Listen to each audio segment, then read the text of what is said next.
Technology is changing fast, faster than most of us ever even imagined.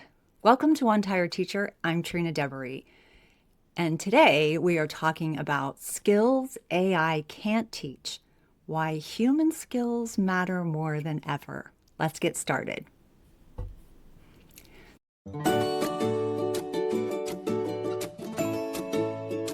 So if you've been listening to this podcast, which is now also a YouTube show, so welcome if you're seeing me for the first time. But if you've listened for any length of time, you know that I'm not afraid of technology. I've spent most of my career exploring how technology can support learning as a teacher, as a student support specialist, as a media specialist. I even got a master's degree in educational technology. It's definitely one of the best gifts I've ever given myself. I've even created resources that teach children about AI or artificial intelligence. And I genuinely believe AI is here to stay.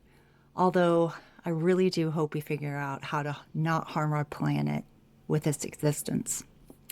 But today I want to talk about something that has been sitting in the back of my mind ever since I recorded last week's episode. So if you missed 302, check it out. Because the more I think about AI, the more I realize the most important things we teach has never been about the information. Anyone can share information. You don't even need a special to share information. The most important part of teaching is and has always been the people. And people are wonderfully messy, which brings me to something I like to call the 5 C's. Creativity, collaboration, critical thinking, community, and communication. And as a bonus, curiosity. These are the skills I believe matter more than they ever have. They've always been important, but I think they're even more important now.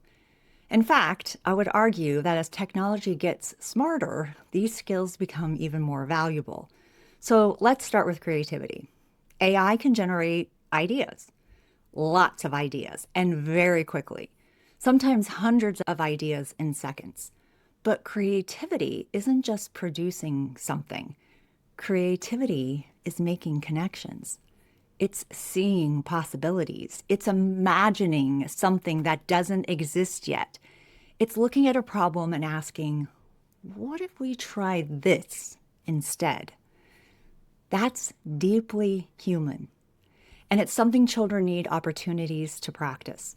I even have a 5C STEM bell ringer bundle that captures 10 storybook titles for each C. So it's like 50 books. For example, in the creativity bucket, you might choose the following books. And I'm going to share some of them today because I think they're really cool. I'm not going to show you all 50 books, but I am going to show you a few examples from the different C's. So first of all, we're going to look at creativity. And one of the ones that I really love is called Noticing by Kobe Yamada, which is a beautiful story about noticing the things in the world. And it's like tapping into that creative side. We also have another great one for creativity, and it's I'm not just a scribble. So this is another fun one to get kids thinking about creativity. A third one on creativity is Art and Max. I mean, look at the cover, just the cover to start with, the conversations you could have about creativity from just this cover alone. All right, so each of those books, they have a STEM challenge based on the problem in the story. Kids get to practice these skills while also solving problems. You can grab it in my shop on TPT. I'll link to it below. And if you hear anything that you like in this video, be sure to hit the like button and share it with a friend. So let's move on to collaboration. AI can work with you as a collaborative partner, but it can't teach a child how to work through a disagreement with a teammate. It can't teach compromising. It can't teach listening. It can't teach the moment when two students finally figure out how to solve a problem together. Those skills happen in relationship, and relationship are where learning lives. Some of my favorite titles inside my STEM collaboration bundle are Hey Wall by Susan Verdi. Such a good one, especially when people are coming together for a purpose. Another one is Click Clack Moo, which is all about working together in order to overcome a problem that the cows are having with the farmer.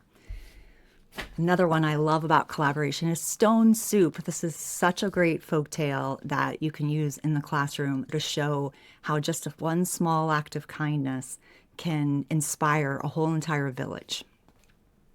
So those are just a few in the category. Critical thinking might be the one we hear about the most, especially right now, because here's the thing. AI can generate answers. If you've noticed in Google, now when you ask a question, it's not giving you resources to find the answer. It's telling you the answer. So we have to be 100% sure that it's giving us the right answer, because AI makes mistakes. It hallucinates. That's what it's called, hallucinating. And so we have to make sure it's accurate. We can't just take it as fact, as gospel, because that's not what it is. So thinking critically about the answers is an important step that we need to be able to take. It doesn't automatically generate the best judgment. Kids need to learn to ask questions like, is this accurate? Does this make sense? Who created this? What's missing?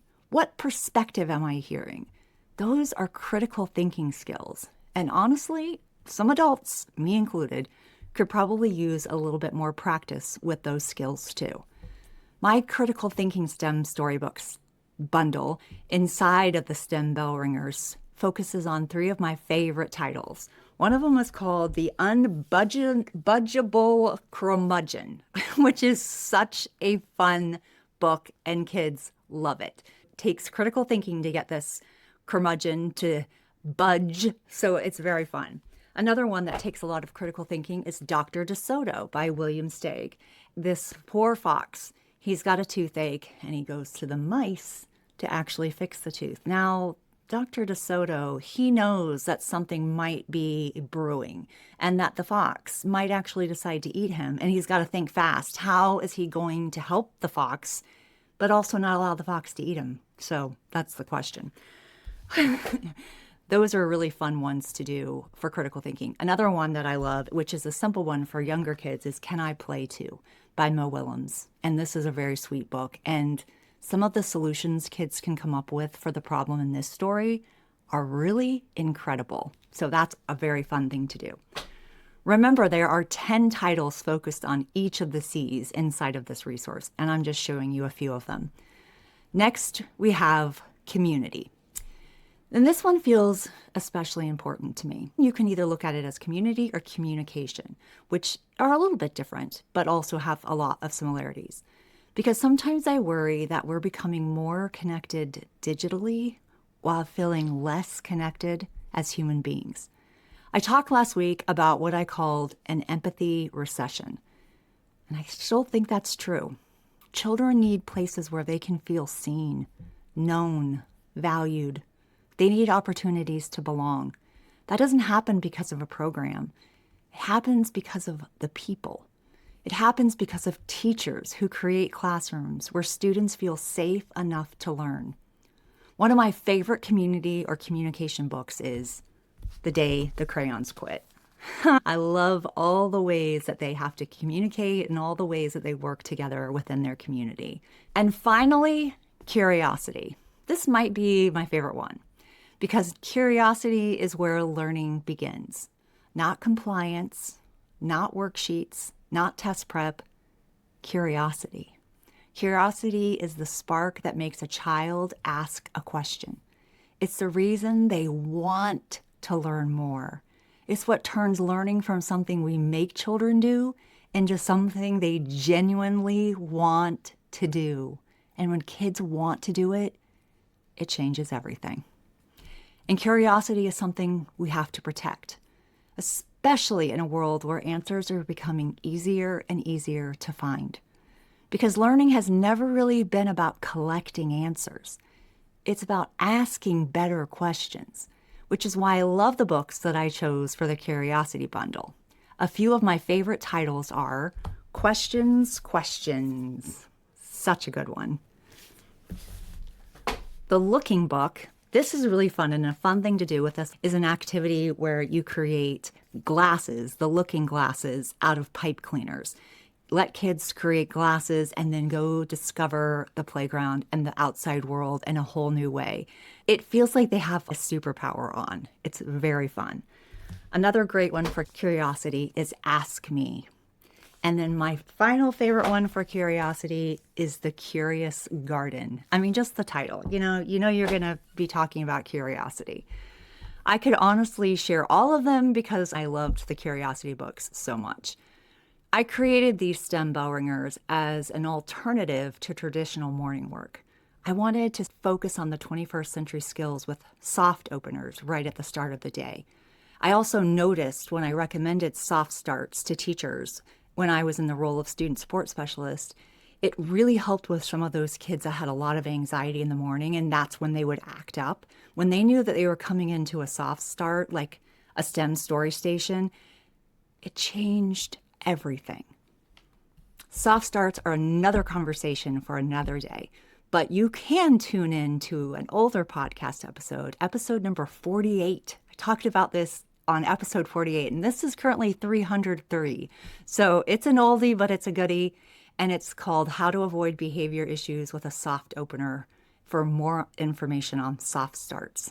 Now, one of the reasons I created my AI vocabulary resource that I talked about last week was because I wanted children to have language for understanding the world they're growing up in. I think AI literacy matters. I think digital literacy matters. I think technology literacy matters. And not in the way schools have done it, not for programs on Chromebooks, but for real, true technology integration. Integration that matters, not just something that's babysitting our students. But I don't think those things replace human skills. I think they sit alongside them. In other words, children need to understand artificial intelligence, but they also need to understand empathy, creativity, collaboration, communication, and curiosity. And the good news is that teachers teach those things every single day, sometimes without even realizing it. Every time you facilitate a discussion, every time you work together, every time you encourage a child to keep trying, every time you celebrate a creative idea, every time you create a space where students feel like they belong, you're teaching skills that technology cannot replace. And that's why I remain hopeful, because the future doesn't need fewer humans. It needs more humanity. If you're interested in helping students think about technology and human connection, I do have a free, device-free digital citizenship lesson, and you can use it if it fits. You can find it at trinadevery.com/digital-citizenship. And if you're curious about introducing AI concepts in an age-appropriate way, I'll also link to my AI vocabulary resource, as well as my STEM bell ringers that focus on the 5 C's. But before you go, remember this. The most important things we teach are often the hardest things to measure. And they may be the very things our students need the most. Next week, we're going to take a look at what good teachers know that data can't measure. It's going to be a good one. Follow along to make sure you don't miss it. And if you like this episode, I would love for you to tell me in the comments. I would love for you to share books that you have used for any of those soft skills or 21st century skills. And until next time, sweet dreams and sleep tight.